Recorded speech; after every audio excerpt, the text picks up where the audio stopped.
Fijaos en esta escena. Es casi la medianoche del 11 de octubre de 1960.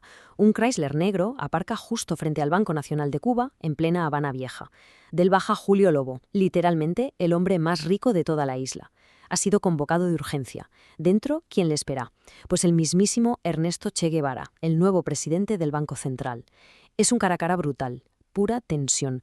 Básicamente son dos mundos colisionando, el capitalismo absoluto frente al nuevo Estado revolucionario. En esa oficina, Guevara le lanza al mayor magnate del país un ultimátum de los que quitan el hipo: o entrega su gigantesco imperio al Estado o lo pierde absolutamente todo. Bienvenidos a este nuevo análisis histórico. Hoy nos metemos de lleno en una de las historias reales más alucinantes del siglo XX. Vamos a desgranar el ascenso y la caída en picado de un hombre cuya riqueza llegó a competir de tú a tú con la de naciones enteras.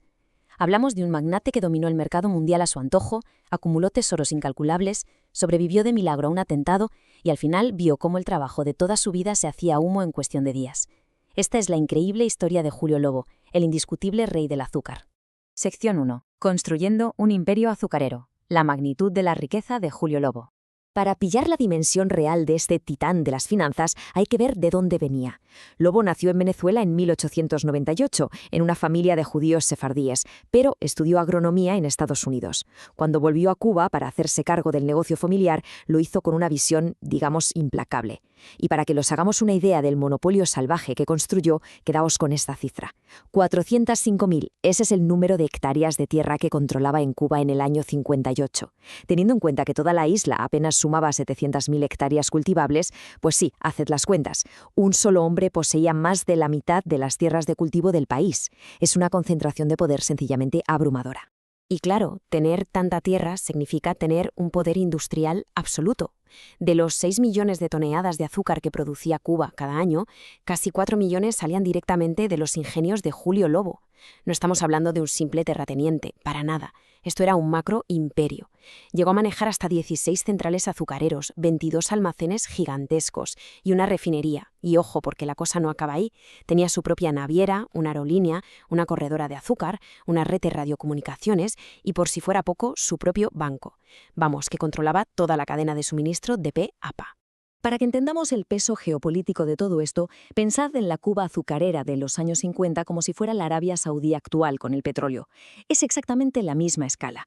Desde los despachos de La Habana se dictaban y controlaban los precios mundiales del azúcar. Y la mano que movía esos hilos era la de Julio Lobo. Su fortuna personal, si la ajustamos a la inflación de hoy, rondaría los 4.000 millones de dólares. Una barbaridad. Pero hay un detalle clave que le diferencia de otros magnates. Lobo era un ferviente nacionalista. Su gran obsesión era sacar el capital estadounidense de la isla, comprando y comprando propiedades para asegurarse de que la riqueza de Cuba se quedara, en manos cubanas. Un patriotismo económico llevado al extremo. Pasamos a la sección 2, el coleccionista excéntrico, más allá de los ingenios azucareros. Bueno, cuando alguien tiene tanto dinero que literalmente no sabe en qué gastarlo, sus aficiones suelen ser de todo menos normales. Y Lobo no fue la excepción. Invirtió una auténtica fortuna en unas colecciones privadas muy pero que muy peculiares. Por un lado, montó la mayor biblioteca técnica sobre azúcar del mundo entero. Además, tenía una pinacoteca privada en casa con obras originales de Miguel Ángel, Da Vinci y Goya. Casi nada. Pero agarraos, porque el verdadero giro excéntrico viene con su obsesión por Napoleón Bonaparte. Logró reunir la mayor colección sobre él fuera de Francia. Y no habló solo de un par de espadas o unas cartas, habló de reliquias locas, un mechón de su pelo, una muela e incluso el urinario personal de bronce del mismísimo emperador. Ese contraste entre arte renacentista de incalculable valor y los restos biológicos de un emperador es uno de esos detalles históricos que, la verdad, no te esperas. Sección 3. Sobreviviendo a un atentado. El ataque de 1946. Ya sabemos que tanto poder siempre atrae peligros enormes. En agosto del 46 las cosas se pusieron muy oscuras para Lobo. Iba conduciendo a casa cuando de repente le frieron a balazos desde otro coche, probablemente por algún asunto turbio del mercado negro. Sobrevivió, sí, pero con el cráneo fracturado. Y lo que vino después en el quirófano parece de película. El neurocirujano Carlos Ramírez Corría, que era una eminencia mundial, tuvo que operarle de urgencia a vida o muerte. Al abrir se encontró con astillas de hueso clavadas peligrosamente en la materia blanda del cerebro. Como el instrumental médico de aquel entonces era bastante tosco para algo tan delicado, ¿sabéis qué hizo? En un acto médico sin precedentes usó su propia lengua para extraer las astillas con la máxima suavidad. Literalmente le salvó la vida al magnate haciendo eso.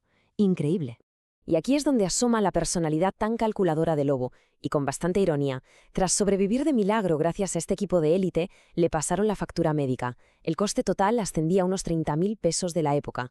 Pues bien, este hombre, el más rico de Cuba, que se gastaba auténticas millonadas en urinarios de bronce, decidió unilateralmente recortar la factura y pagar solo 12.000 pesos. Como era de esperar, los médicos montaron en cólera. El cirujano Rodríguez Díaz, indignadísimo, le soltó una respuesta que ha quedado para la historia. Prefiero no recibir un solo centavo a estar discutiendo mis honorarios como si fuese un bodeguero. Al final, Lobo era, ante todo, un calculador obsesivo hasta con quienes le salvaban la vida. Sección 4. La revolución y el exilio. El colapso de un imperio. Llegamos a finales de los 50. La revolución cubana iba ganando terreno y Lobo tuvo que navegar por unas aguas políticas súper volátiles mediante unas maniobras alucinantes. Básicamente, apostaba en todos los tableros. Años antes, había financiado generosamente al general Francisco Franco durante la Guerra Civil Española. Y sin embargo, en el 57 en Cuba, donó miles de pesos a los grupos antibatistianos. Dinero que en gran parte acabó en el movimiento 26 de julio de Fidel Castro. De hecho, cuando triunfó la revolución en el 59, Lobo estaba segurísimo de que su marcado nacionalismo, su rechazo a Batista y esa extraña conexión con Castro, que por cierto, también era un admirador de Napoleón, le iban a garantizar su imperio bajo el nuevo gobierno. Pero vaya si se equivocaba. Lo que nos lleva directos de vuelta a esa tensísima reunión de medianoche en el Banco Nacional con el Che Guevara del principio. La oferta fue clarísima. Lobo podía seguir al mando de la industria azucarera, pero ya no como dueño, sino como un funcionario del Estado. Le dejaban conservar una mansión y un solo ingenio azucarero. Todo lo demás pasaría a ser del pueblo. Lobo, tragando saliva, pidió tiempo para pensarlo. La leyenda cuenta que justo al salir de aquella oficina, un soldado se rió de él por haber perdido su estatus de la noche a la mañana. Y la respuesta de Lobo fue pura rebeldía, soltando esa famosa frase sobre haber nacido totalmente desnudo, morir totalmente desnudo, y que francamente los mejores momentos de su vida los había disfrutado totalmente desnudo. El desplome de semejante imperio fue un visto y no visto. Hablamos de un colapso total en apenas 72 horas. Fijaos en la línea de tiempo. La noche del 11 es la famosa reunión. A la mañana siguiente, día 12, Lobo llega a su oficina, le pide a su secretaria que recoja los documentos vitales y declara: es el fin. Para el 14 de octubre ya estaba a bordo de un avión rumbo a Nueva York con un salvoconducto. Esa misma noche, el nuevo gobierno empezó a confiscar absolutamente todos sus bienes. En cuestión de horas, el Estado se tragó el monopolio más grande del país y el trabajo de toda su vida. Llegamos a la sección final. Sección 5. Un legado que se desvanece. La disolución del rey del azúcar. Cualquiera se habría rendido tras semejante palo, ¿verdad? Pues él no. Lejos de venirse abajo, Lobo se instaló en Nueva York y, aprovechando que conocía el mercado del azúcar mejor que nadie, se puso a especular en Wall Street. Increíblemente, volvió a levantar una fortuna y se convirtió de nuevo en el rey de las finanzas neoyorquinas, para perderlo casi todo otra vez 5 años después. Este revés lo forzó a un exilio definitivo en España, ya con la salud muy deteriorada y postrado en una silla de ruedas. El contraste financiero final es brutal. En su época dorada tenía el equivalente a 4.000 millones de dólares de hoy, pero cuando falleció en Madrid, en el año 83, su patrimonio apenas llegaba a los 200.000 dólares.